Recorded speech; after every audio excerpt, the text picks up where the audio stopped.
ওইটা যদি বলতে যাই দাদা, এখানে আমাদের এটা নাগমাতা, কালীয় নাগ যেটাকে বলে, দেবত্ব সাপ বলে। আসলে যেখানে শিব মন্দির বা মায়ের মন্দির থাকবে ওখানে মনসা থাকে, মা মনসা থাকে।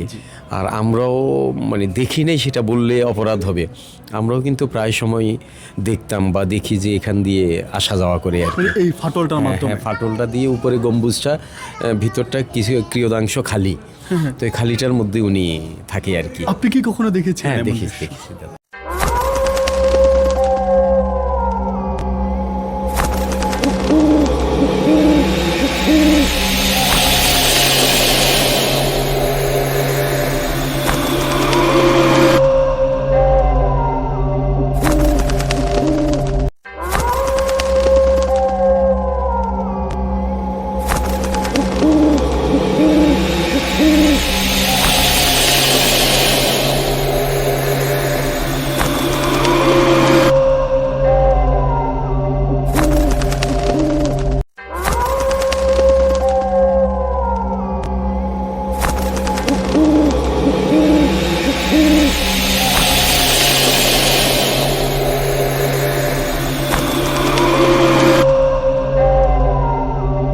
দর্শক বন্ধুরা, আমরা ঠিক এই মুহূর্তে দাঁড়িয়ে আছি আমাদের সেই কাঙ্ক্ষিত জায়গায়, যার নাম হচ্ছে চণ্ডী মন্দির। এই সেই চণ্ডী মন্দির যেখানে মা মনসা প্রতিদিন সন্ধ্যার সময় সাপের রূপে মন্দিরে পূজা করতে আসে। এমনটাই এখানকার লোক এবং এখানে যে পূজারী আছে, পূজারী ভাই আমাকে তেমনটিই বলেছিলেন যে প্রতি সন্ধ্যার সময় মাগরিবের নামাজের আগ মুহূর্তে মা মনসা এই মন্দিরে সাপের রূপে পূজা করার জন্য আসে। শুধু তাই নয়, তিনি যে পূজা করে, পূজার জন্য মন্দিরের পিছনে তার জন্য একটা জায়গা রেখে দেওয়া হয়েছে, যে জায়গা দিয়ে শুধুমাত্র মা মনসাই মন্দিরে ঢুকে এবং তিনিই শুধুমাত্র এখানে পূজার কাজ করে। এই সমস্ত কিছু দেখাবো আপনাদেরকে আজকের এই ভিডিওতে। ধন্যবাদ সকলকে। মন্দির কারো কাছে ধর্মের এক শান্তির জায়গা, আর কারো কাছে এর কোনো মূল্যই নেই। কেন মানুষে মানুষে এত ভেদাভেদ? কেন ধর্মের দোহাই দিয়ে আমরা একে অপরের কাছ থেকে দূরে সরে যাই? সৃষ্টির শ্রেষ্ঠ জীব মানুষ হিসেবে তো আমাদের কাজ ছিল একে অপরকে আগলে রাখা, অথচ আমরা ব্যস্ত হয়ে পড়েছি কে বড় আর কে ছোট সেই লড়াইয়ে। ইতিহাস সাক্ষী, ঘৃণা দিয়ে কখনো সভ্যতা গড়ে ওঠেনি, বরং ধ্বংস হয়েছে। ধর্মের মূল কথা তো প্রেম, বিচ্ছেদ নয়। একটু ভেবে দেখেন তো, এই আকাশ কি আমাদের আলাদা করে দেখে? এই বাতাস কি কেবল কোনো নির্দিষ্ট ধর্মের মানুষের গায়ে লাগে?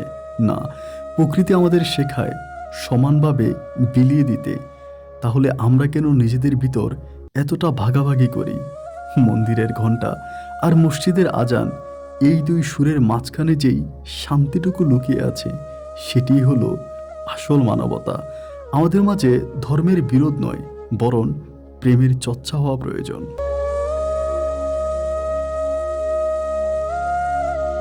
এই সিঁড়ি ওঠা আসলে অনেক বেশি কষ্টকর, এবং আমার মতে যারা বয়স্ক মানুষ, এনাদেরকে এই সিঁড়ি উঠতে হলে ভীষণ কষ্ট করতে হবে।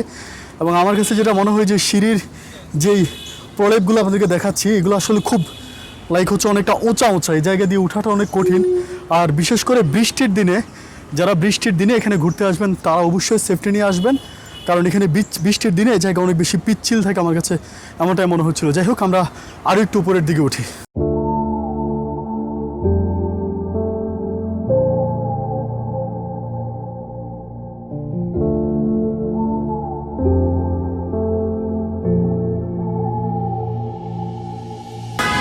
দর্শক বন্ধুরা, আমি আর তুহিন আস্তে আস্তে করে উঠতেছি এবং প্রচুর হাঁপিয়ে গেছি। এই জায়গাটা ভীষণ রকমের ঢালু একটা জায়গা। এখান থেকে উপরে উঠাটা আমার কাছে মনে হয় খুব চ্যালেঞ্জিং একটা বিষয়। যারা ফ্যামিলি নিয়ে আসবেন, যাদের সাথে বয়স্ক মানুষ থাকবে, মা, দাদি, চাচি, এরা আসলে এখানে উঠাটা খুব কঠিন হয়ে যাচ্ছে আমার। বাট আমার কাছে যেটা মনে হয় যে আসলে এই কুয়াশা মরানো সকালে বিশেষ করে এইরকম একটা জায়গায় সিঁড়ি বেয়ে উপরে ওঠা, পাহাড়ের মায়া নেওয়া, পাহাড়ের কাছে পৌঁছানো, এইটা আমার কাছে কেমন জানি একটা অন্যরকম ভালোবাসাই মনে হয়। জীবন তো একটাই, তাই না? এই ছোট্ট জীবনে আনন্দ করব, উৎসব করব, এই জীবনটাকে ঘুরে ফিরে কাটাবো। জীবন তো একবারই, এখানে তো আর ফিরে আসবো না দ্বিতীয়বার। চণ্ডী মন্দিরের মায়া যে এতটাই এতটাই আপন করে নিয়েছে আমাকে। আমি এত কষ্ট করে একটার পর একটা সিঁড়ি বেয়ে উপরে উঠছি, কিন্তু আমার কাছে এই কষ্টটা কোনোভাবেই কষ্ট মনে হচ্ছে না। হয়তো আপনার কাছেও তাই মনে হবে। তাই সবাইকে বলবো যে চণ্ডী মন্দির শুধু হিন্দু ধর্মাবলম্বী মানুষ নয়, সব ধর্মের মানুষদের এখানে আসা উচিত। বিশেষ করে এটা খুব ভালো একটা ট্যুরিস্ট প্লেস আমার কাছে ঠিক এই মুহূর্তে যা মনে হলো। প্রিয় বন্ধুরা, এটা একটা মন্দির এবং এই মন্দিরে আমরা বিশেষ করে বলে থাকি শুধুমাত্র মুসলিম হিন্দু সম্প্রদায়ের মানুষরা এই মন্দিরে আসে, কিন্তু এখানে অনেক মুসলিমরাও পর্যটন ট্যুরিস্ট এই মন্দিরে আসে।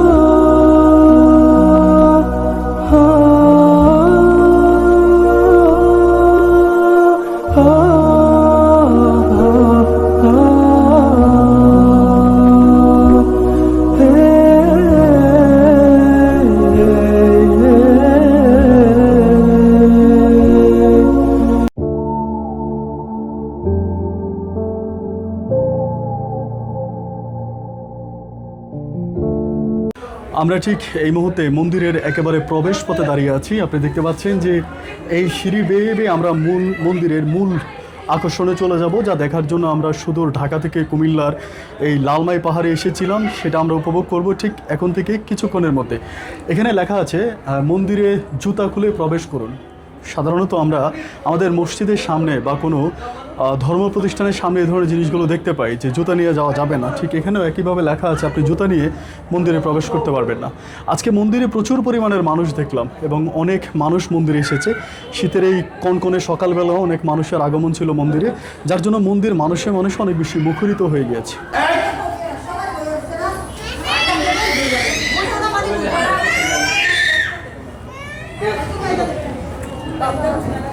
প্রকৃতির এই নীরবতায় দাঁড়িয়ে যখন নিচের পৃথিবীর দিকে তাকাই, তখন মনে হয় আমরা আসলে কতই না ক্ষুদ্র। এই পাহাড়, এই অরণ্য আর এই প্রাচীন মন্দির সবই হাজার বছরের সাক্ষী হয়ে আছে, অথচ কত মানুষ এরই মাঝে এলো আর গেল। আমরা সবাই মরিচিকার পিছনে ছুটছি, অথচ শান্তির খোঁজ করি এই নির্জনতায়। লালমাইয়ের এই উঁচু পাহাড়ের চণ্ডী মায়ের চরণে এসে মনে হয় পৃথিবীর সব কোলাহল যেন মুহূর্তে স্তব্ধ হয়ে গেল। আমাদের অহংকার, আমাদের রাগ, আমাদের চাওয়া পাওয়া সব তো এই পাহাড়ের ধুলোর সমান। ধর্ম তো কেবল আচার আচরণের অনুষ্ঠান নয়, ধর্ম হলো নিজের অন্তর আত্মাকে চেনা। এই যে প্রাচীন দেওয়ালগুলো, এরা কথা বলতে পারে না, কিন্তু এরা আমাদের মনে করিয়ে দেয় সময় কারোর জন্যই অপেক্ষা করে না। আজ আপনি যেখানে দাঁড়িয়ে আছেন, কাল সেখানে ছিল অন্য কেউ, আর পরশু আসবে নতুন কেউ। মন্দিরের এই ঘণ্টা যখন বাজে, তখন সেটি কেবল উপাসনার ডাক দেয় না, সেটি আমাদের মনে করিয়ে দেয় আমাদের হৃদয় স্পন্দনের কথা, যা একদিন থেমে যাবে। আধ্যাত্মিকতা মানে ঈশ্বরকে বাইরে খোঁজা নয়, বরং নিজের ভিতরে যে অস্থিরতা আছে তাকে শান্ত করা। আমরা মৃত্যুর কথা ভুলে যাই বলেই এই ছোট্ট জীবনটাকে এত জটিল করে ফেলি, অথচ মৃত্যু হলো জীবনের সবচেয়ে বড় সত্য। এই মাটির নিচে কত মানুষের স্বপ্ন চাপা পড়ে আছে, তার হিসাব কি আমরা কখনো রাখি? দিন শেষে সত্যি কথা বলতে আমরা সবাই একা। এই মন্দির দাঁড়িয়ে আছে তার আপন মহিমায়, অথচ কত প্রাণ এর কোল ঘেঁষে বিদায় নিয়েছে। তাই যতদিন নিঃশ্বাস আছে হিংসা নয়, ভালোবাসা ছড়িয়ে দেব। যখন আমি থাকবো না, আমার এই কথাগুলো হয়তো বয়ে যাবে এই পাহাড়ের বাতাসে। নিজের আত্মার সাথে একবার কথা বলে দেখুন, দেখবেন শান্তি খুঁজতে খুব বেশি দূর যেতে হবে না। সুপ্রিয় বন্ধুগণ, আমরা এখন ঠিক মন্দিরের ভিতরে অবস্থান করছি, মন্দিরের ঠিক সামনের জায়গাটায়, যেটা দেখার জন্য শুধু ঢাকা থেকে আপনাদেরকে নিয়ে এসেছি। আমরা এখন মন্দিরের যিনি পূজারী বা যিনি এটার দায়িত্বে আছেন, আমরা ওনার সাথে কথা বলবো এই মন্দির সম্বন্ধে। হচ্ছে মন্দির অধ্যক্ষ। দাদা নমস্কার, আপনি ভালো আছেন?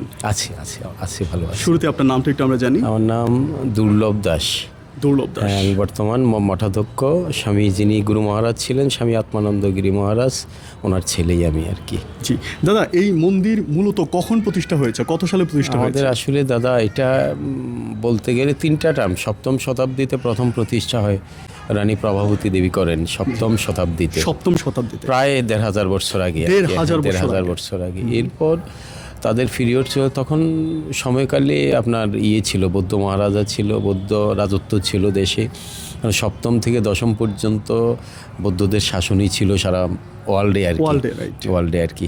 তো ওই সময় মায়ের আদেশে আর কি 2টা মন্দির, মহারানী প্রভাবতী দেবী 2টা মন্দির স্বপ্নাদিষ্ট, ওই 2টা মন্দির করেন আর কি। একটা হলো শ্রী শ্রী চণ্ডী মন্দির, শ্রী শ্রী চণ্ডী মন্দির, চণ্ডী মায়ের মন্দির, আর অপরটা হলো শিবের মন্দির আর কি, শিব মন্দির। হ্যাঁ, শিব মন্দির। তো এরপর ওদের পিরিয়ড, ওদের সময়কাল চলে যায়, পরবর্তী সময়ে অনেক দিন এটা পরিত্যক্ত অবস্থা পড়ে থাকে। এরপর ত্রিপুরা মহারাজা, কারণ এটা এরপর কিন্তু সমস্তটা কিন্তু মহাভারত ছিল। তো এই ত্রিপুরা মহারাজা গোবিন্দমাণিক্য বাহাদুর তার ভাতুষপুত্রী দ্বিতীয়া দেবী মন্দিরটাকে পুনঃসংস্কার করেন। এটা ধরেন 1600 শতাব্দী, 15 থেকে 1600 শতাব্দীর মধ্যে। আনুমানিক কত বছর আগে? তাও 400 বছর আগে। 400 বছর আগে। এরপর আবার ওরা অনেক দিন থাকে, ত্রিপুরা স্টেট থাকে। এখনও আমাদের কথিত আছে যে আমাদের কুমিল্লায় সিএসি কিন্তু এখনও কুমিল্লাটাকে ত্রিপুরাই বলে, পূর্ব নাম যেটা আর কি। তো এরপর আপনার অনেক দিন আবার ওরা চলে যায়, দেশ বিভক্তি হয়ে যায়। সংগ্রামের পর দেশ যখন বিভক্তি হয় তখন ত্রিপুরা মহারাজারা তারা স্টেট ছেড়ে ওরা চলে যান। তো এরপর আমার ফাদার যিনি গুরু মহারাজ বাংলাদেশ, আমাদের উনি বাংলাদেশ গীতা সংগঠনের প্রতিষ্ঠাতা ছিলেন আর কি। ওই যে শ্রীমদ্ ভগবত গীতা সংগঠন যে, ওটার প্রতিষ্ঠাতা ছিলেন, তথা উনি জন্মাষ্টমীরও প্রতিষ্ঠাতা। আমাদের যে ভগবান শ্রীকৃষ্ণের জন্মাষ্টমী হয় 72-তে প্রথম উনি মায়ের বাড়িতে আসেন, তাও স্বপ্নাদিষ্ট হয়ে, মায়ের আদেশে আর কি। হ্যাঁ, স্বপ্নাদিষ্ট হয়ে মা তাকে নিয়ে আসেন। কিচ্ছু ছিল না তখন, 2টা ভাঙা মন্দির ছিল আর কি, চণ্ডী মন্দির আর শিব মন্দির। তো এরপর থেকে উনি আস্তে আস্তে ক্রমান্বয়ে এই ভক্তদের দ্বারে দ্বারে গিয়ে ভক্ত ধরে এটা আস্তে আস্তে সংস্কার করে নেন আর কি। তো উনি 18তে আসলে দেহত্যাগ করেন বাবা আর কি। যে পাশেরটা ওনার সমাধি মন্দির আর কি, যেটা দেখছি আমরা দেখে এসেছিলাম গুরু মহারাজের আর কি। তো এরপর থেকেই আমি বাবার পর থেকে আমি মন্দিরটা দেখাশোনা করতেছি আর কি। এখন আমার উপরে মন্দিরটাই আর কি।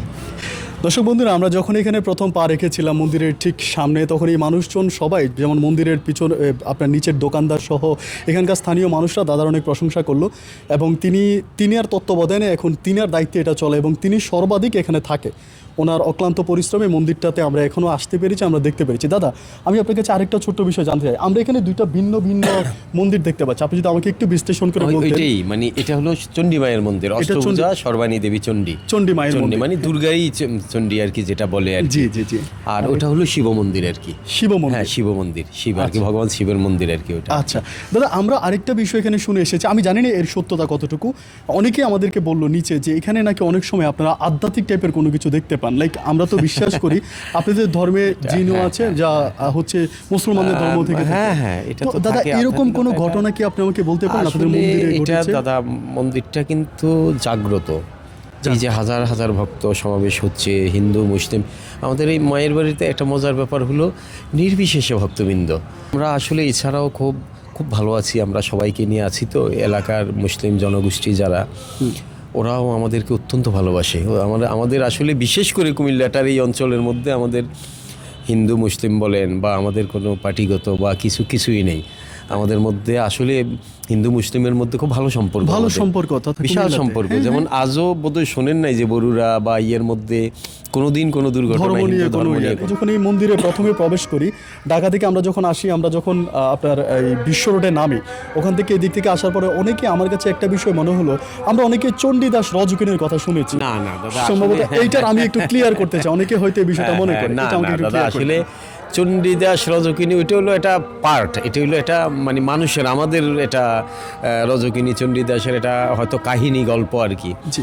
আসলে এখানে ওই আমাদের চণ্ডী দেবীর নাম তো চণ্ডী, তো চণ্ডীটা শুনে অনেকেই মনে করে বোধ ওইটাই বোধ চণ্ডীদাসের চণ্ডীদাস, মন্দির। হ্যাঁ, আসলে তা না দাদা, এটা হলো চণ্ডী মায়ের মন্দির, মানে এটা আদিপীঠ, আদিমাতা বলে আর কি ওনাকে। জি জি আদিশক্তি আর কি, জি, জি। আদিশক্তি পীঠ আর কি, যেটাকে দুর্গা মায়েরই ধরেন চণ্ডী মায়েরই অপর নাম দুর্গা, কালী, যেই স্থানে যেমন এই মহাতীর্থ চণ্ডী মোরা উনি চণ্ডী রূপে, অষ্টভুজা রূপে উনি এখানে আছেন আর কি। এখানে আছেন। কোনো জায়গায় উনি হয়তো চতুর্ভুজা মহাকালী রূপে, কোনো জায়গায় উনি হয়তো দুর্গা রূপে, দশভুজা রূপে, দশভুজা। এই আর কি দাদা।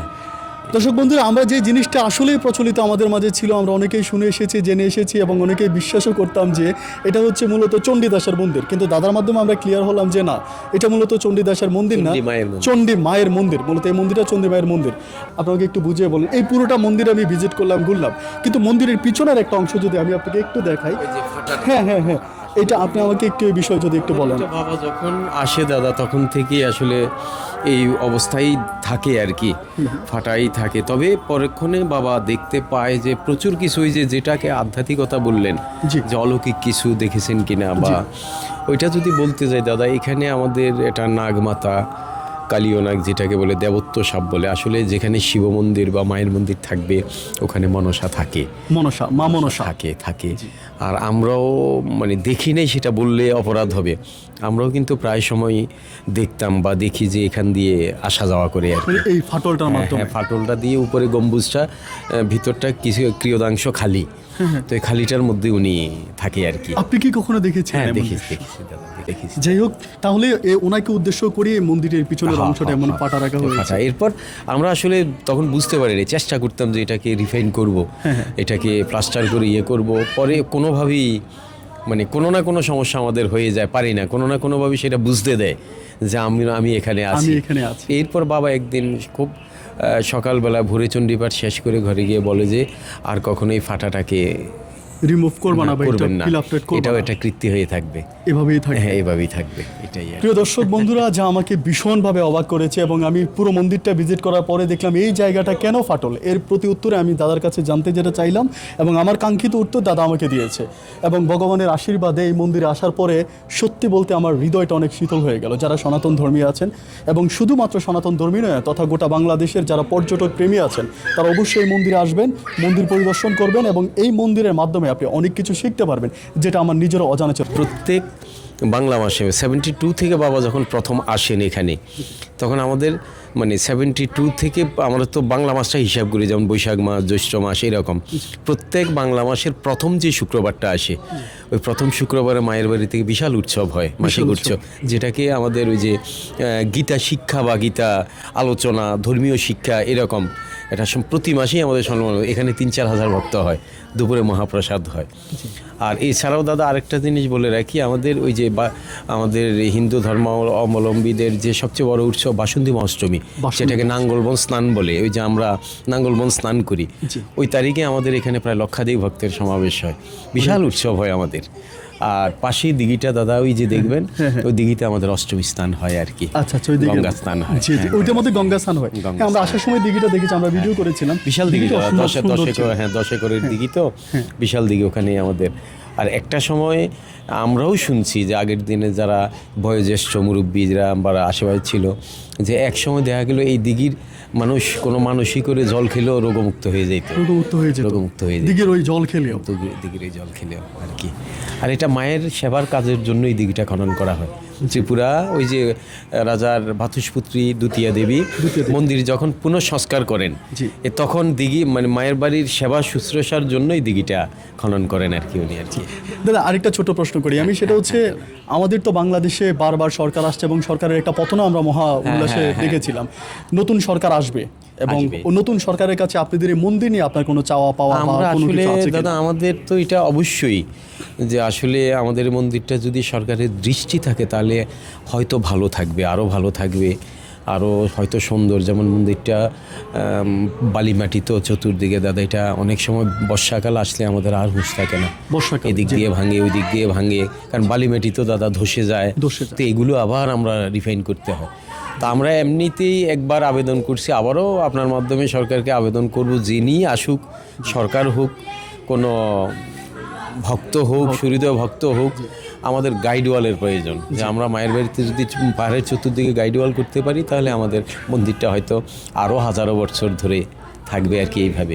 আমরা হচ্ছে দাদার ফোন নাম্বারটা আপনাদেরকে দিয়ে দিব। যারা সনাতন ধর্মের মানুষ আছেন, যারা ধর্মপ্রেমী আছেন, তারা অবশ্যই দাদার সাথে যোগাযোগ করবেন। এবং দাদা খুব আক্ষেপ করে, দুঃখ করে বলল যে মন্দিরের চারপাশটা আসলেই কিন্তু জোর জোরে মাটিতে ঝুঁকিপূর্ণ এবং ভীষণ রকমের ঝুঁকিপূর্ণ। এটার সরকারের সুদৃষ্টি আসা উচিত। এবং আমিও সরকারি কর্তৃপক্ষকে অনুরোধ করবো আপনার এই মন্দিরের প্রতি একটি সুদর্শন দিবেন, কারণ এইটা তথা কুমিল্লা নয়। বছরের প্রাচীন কীর্তি। আর সবচেয়ে মজার ব্যাপার, আমরা ওয়ার্ল্ড হেরিটেজে এখন কিন্তু আমরা প্রায় 17-18 নম্বরে পড়ে গেছি আমরা। ওয়ার্ল্ড হেরিটেজে 17-18 নম্বরের একটা মানে আমরা কৃত্রিম, এটা আসলে অবিশ্বাস্য। এবং এটা বাংলাদেশের জন্য আমি দাদা মনে করি ভীষণ গর্বের একটা বিষয়, গর্বের একটা বিষয়। দর্শক বন্ধুরা, আমি সবাই কাছ থেকে আবারও বিদায় নিচ্ছি দাদাকে সঙ্গে নিয়ে, এবং আবারও হয়তো এই মন্দিরে কোনো একদিন আসবো। আর অবশ্যই বলবো সনাতন ধর্মী যারা আছেন, যারা হিন্দু ধর্মপ্রিয় মানুষজন আছেন, আমি দাদার নাম্বার দিয়ে দেবো, আপনার দাদার সাথে যোগাযোগ করে আপনারা আপনাদের মতো করে মন্দিরে এসে পরিদর্শন করতে পারেন। দাদা আপনাকে সার্বিক সহযোগিতা করবে। ধন্যবাদ দাদা, ভালো থাকবেন। আমরা এই মন্দিরে আসার পর একজন দাদাকে দেখতে পাচ্ছি, তিনি খুব উৎসাহের সঙ্গে, আনন্দের সঙ্গে পুরো মন্দিরটা ভিজিট করে বেড়াচ্ছেন, এবং তিনি তিনার ছোট্ট বাবুকেও সাথে নিয়ে এসছে, তার ফ্যামিলিও আসছে। আমরা একটু দাদার সঙ্গে জানি যে দাদা কেন এই মন্দিরে এসেছে এবং এই মন্দিরে আসার কারণ কি, এবং আপনি কোন মানতে এই মন্দিরে এসেছেন যদি একটু বলতেন। আসলে মানত তো বলা যায় না, কিন্তু একটাই কথা বলবো, এখানে আসলে ভালো লাগে।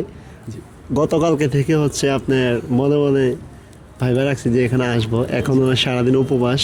জি জি, আপনারা কোথেকে এসেছিলেন দাদা? আমরা আসছি হচ্ছে কুমিল্লা 12পাড়া চৌমনি, ময়নামতি মেডিকেল কলেজ নাম শুনছেন? জি জি, ময়নামতি। হ্যাঁ, ওইখান থেকে আসছি। আচ্ছা, আপনারা সবাই মানে কতজন মিলে আসছেন? আমরা মেবি হচ্ছে 8-9 জন হবে, 8-9 জনের মতো, গোনা হয় নাই আর কি পরিবার সদস্য। দর্শক বন্ধুরা, এই সেই কাঙ্ক্ষিত জায়গা যেখানে আসার পরে আমার আলটিমেটলি শরীরের পশম দাঁড়িয়ে গেছে। মন্দিরের যিনি পূজারী আছে তিনি বললেন যে এই সেই ফাটল, এবং এই ফাটল দিয়ে মা মনসা মন্দিরের ভিতরে প্রবেশ করে, এবং মন্দিরের ভিতরে প্রবেশ করে তিনি সেখানে পূজার কাজ করে। এবং যিনি এখানকার পূজারী আছে তিনিও আমাকে ইন্টারভিউতে বললেন তিনি বেশ কয়েকবার দেখেছে মা মনসা ঠিক এই জায়গা দিয়ে মন্দিরের ভিতরে গিয়ে তিনি পূজা করে। যা উনি আমাকে আরও বললেন যে পুরো মন্দিরটা উনি সংস্কার করেছে, পুরো মন্দির আপনি দেখতে পাচ্ছেন খুব সুন্দর করে কালারিং করে সাজিয়েছে, কিন্তু এই ফাটলটা ওনারা ঠিক করে নেই, এবং তাদেরকে স্বপ্নে বলা হয়েছে যে ফাটলটা ঠিক করা যাবে না, কারণ এই ফাটলে মা মনসা সাপের রূপে এসে এখানে পূজা করে। সো আমার ভীষণ রকমের ভয় লেগে গেছে, চারদিকে অলরেডি সন্ধ্যা হয়ে গেছে। সো আমরা খুব দ্রুতই এখান থেকে বিদায় নেব, কারণ আমারও নিজের অনেক বেশি ভয় লাগছে। আপনি বুঝতেই পারেন যে উনি বলে যে সন্ধ্যার সময় হইলে, বিশেষ করে সন্ধ্যার সময় মা মনসা মাগরিবের, আমাদের মুসলিম সম্প্রদায়ের মাগরিবের কিছুক্ষণ আগ মুহূর্তে তিনি এই জায়গায় আসে, এবং এই সেই আপনি দেখতে পাচ্ছেন এই সেই হোল দিয়ে বা ছিদ্র দিয়ে মা মনসা সাপের রূপে ভিতরে প্রবেশ করে, এবং প্রবেশ করে তিনি পূজার কাজ করে। অবিশ্বাস্য হলেও পূজারী আমাদেরকে এটাই জানালো, এবং তিনি বেশ কয়েকবার এই দৃশ্য দেখেছেও বটে।